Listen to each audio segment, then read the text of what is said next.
Salam dan bahagia, selamat siang Bapak Ibu hebat sekalian. Senang sekali bisa bertemu dengan Bapak Ibu sekalian di Loka 6 kita kali ini. Bagaimana keadaannya? Sehat. Luar biasa. Oke, luar biasa. Perkenalkan, saya Rohawati Tampu Bolon dari SMA Negeri 1 Matauli Pandan. Saya yang akan membersamai Bapak Ibu di Loka 6 kita kali ini. Nah, sebelum kita memulai pembelajaran kita, ada baiknya kita berdoa terlebih dahulu yang dibawakan oleh Pak Rusli. Silakan bawakan doanya Pak Rusli. Baik Ibu, terima kasih. Sebelum kita memulai kegiatan Loka Karya kita yang ke-6 ini, mari kita berdoa menyerahkan diri kepada Tuhan Yang Maha Kuasa. Berdoa dimulai. Selesai. Terima kasih Pak Rusli. Mengawali pembelajaran kita hari ini, saya ingin Bapak Ibu fokuskan dan tenangkan hati dan pikiran untuk kita bisa menerima pembelajaran kita hari ini. Dan timbulkan rasa ingin tahu untuk Bapak Ibu bisa belajar hari ini. Oke Bapak Ibu, tema kita pada Loka 6 kali ini adalah keberlanjutan pengembangan diri dan sekolah.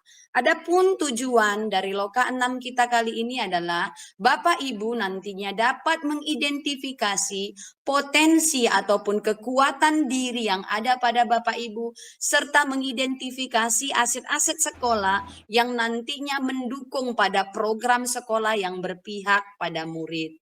Baiklah Bapak Ibu, di sini saya ingin Bapak Ibu mengidentifikasi, menemukanali potensi-potensi apa saja yang Bapak Ibu miliki, yang bisa Bapak Ibu jadikan kekuatan untuk merealisasikan program yang berpihak pada murid. Silakan Bapak Ibu isikan jawabannya di link Jamboard yang sudah saya sematkan.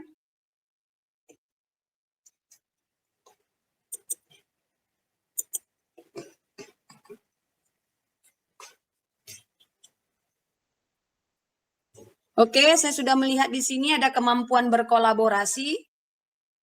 Ini dari Lasma. Ada Rusli di sini bekerja sama dengan yang baik, bekerja sama yang baik. Oke, mungkin saya ke Bu Lasma ya.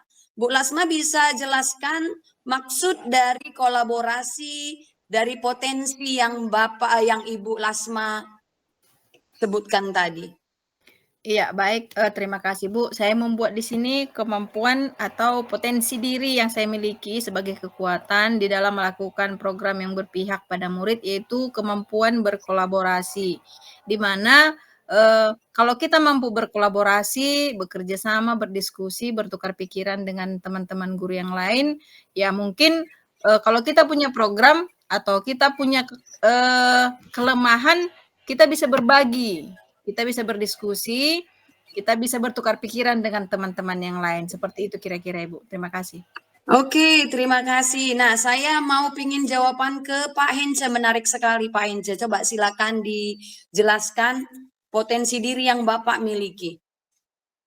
Baik Bu, dalam hal ini saya punya kemauan belajar yang tinggi. Artinya kemauan belajar itu tentu akan menjadi modal bagi saya untuk belajar bagaimana menerapkan program-program atau pembelajaran yang berpihak kepada murid. Samping itu saya juga punya rasa peduli yang secara alamiah tentu akan mengarahkan saya untuk sungguh-sungguh menerapkan program yang berpihak pada murid. Saya rasa itu yang bisa saya kan. Oke, terima kasih ya, menarik ya. Jadi potensi yang kita miliki ada kolaborasi, ada kepedulian. Jangan lupa Bapak Ibu, itu adalah kekuatan kita untuk kita merealisasikan program yang sudah kita buat. Nah, sekarang saya ingin mengajak Bapak Ibu di slide kedua untuk mengidentifikasi aset apa yang Bapak Ibu miliki di lingkungan sekolah yang bisa Bapak Ibu manfaatkan. Silahkan ditulis di Jamboardnya pada slide yang kedua.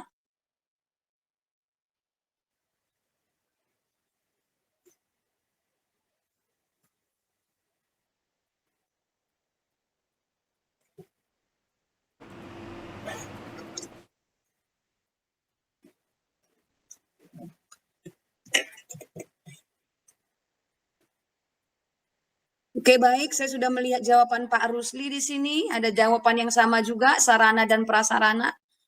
Lalu ada sarana dan prasarana dan guru yang kompeten. Oke, saya ingin mendengar jawaban Pak Rusli mengenai aset yang dimiliki di sekolahnya dalam hal ini sarana dan prasarana.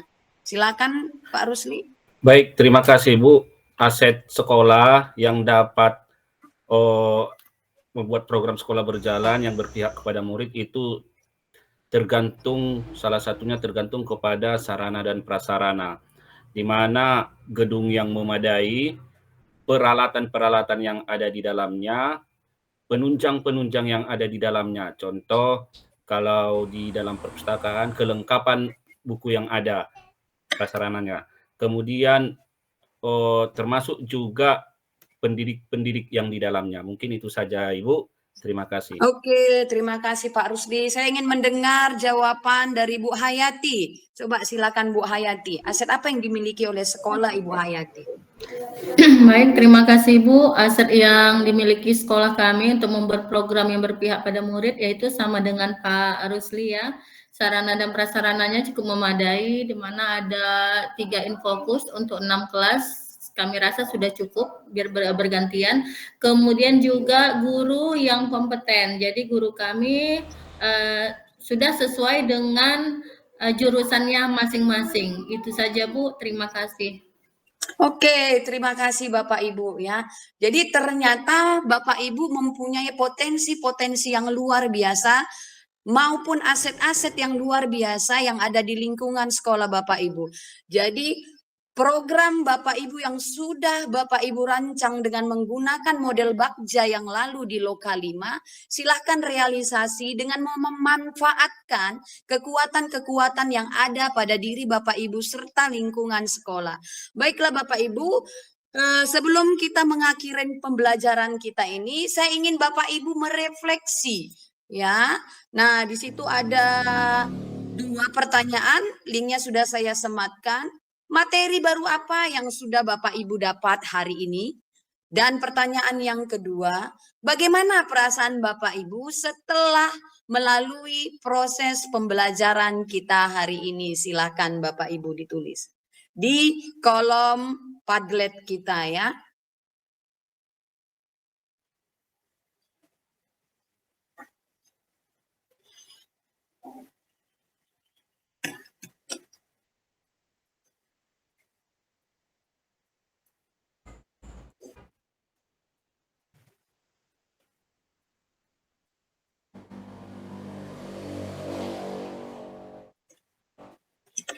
Oke, saya sudah lihat ada Ibu Hayati, Pak Rusli. Oke. Mungkin saya kembali dulu ke Pak Rusli. Materi baru apa yang Bapak sudah pelajari hari ini? Silakan Pak Rusli untuk mengemukakan refleksinya. Baik, hari ini saya menemukan selama ini yang tidak saya tahu bahwa sebenarnya aset-aset yang berada di sekolah itu bukan hanya aset mengenai bahan bangunan, sarana prasarana, tapi ada juga ternyata aset guru yang tadi disampaikan teman bahwasanya pendidikan yang sesuai dengan mata pelajaran atau jurusannya yang bisa saya tangkap. Jadi semua adalah aset yang dapat menghantarkan anak-anak ke masa depannya. Terima kasih. Oke, terima kasih. Nah, saya ingin mendengar jawaban Pak Ence satu lagi. Materi baru apa yang sudah Bapak dapat hari ini, Pak? Materi baru yang saya dapat itu saya menjadi kenal aset dan potensi yang saya miliki. Yang selama ini saya tidak menyadarinya, setelah tadi rekan-rekan juga menyampaikan, oh ternyata itu aset, ternyata itu. Luar biasa Pak ya, jadi sudah bisa mengidentifikasi dan menemukanali potensi serta aset yang ada di lingkungan sekolah. Nah sekarang bagaimana perasaan Bu Lasma setelah melalui proses pembelajaran kita hari ini? Silakan Bu Lasma disampaikan refleksinya. Bagaimana perasaannya? Baik, terima kasih.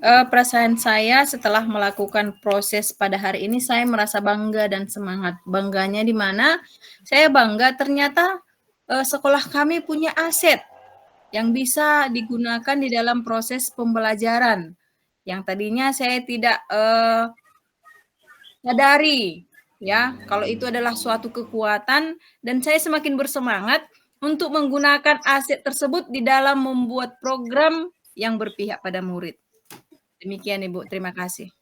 Oke, terima kasih Bapak Ibu sekalian ya. Jadi besar harapan kita agar kiranya program-program yang sudah Bapak Ibu rancang ya pada model Bagja yang lalu itu bisa Bapak Ibu realisasikan dengan potensi-potensi yang luar biasa dari Bapak Ibu, serta manfaatkan aset-aset yang ada di lingkungan sekitar sekolah Bapak Ibu agar nantinya perubahan nyata untuk sekolah kita dapat terrealisasi. Baiklah Bapak Ibu, tidak terasa waktu kita sudah berakhir ya. Terima kasih saya sudah membersamai Bapak Ibu di Loka 6 kali ini, dan ingat tetaplah semangat untuk kita tetap melakukan transformasi pendidikan. Terima kasih untuk hari ini, sampai ketemu di Loka yang selanjutnya.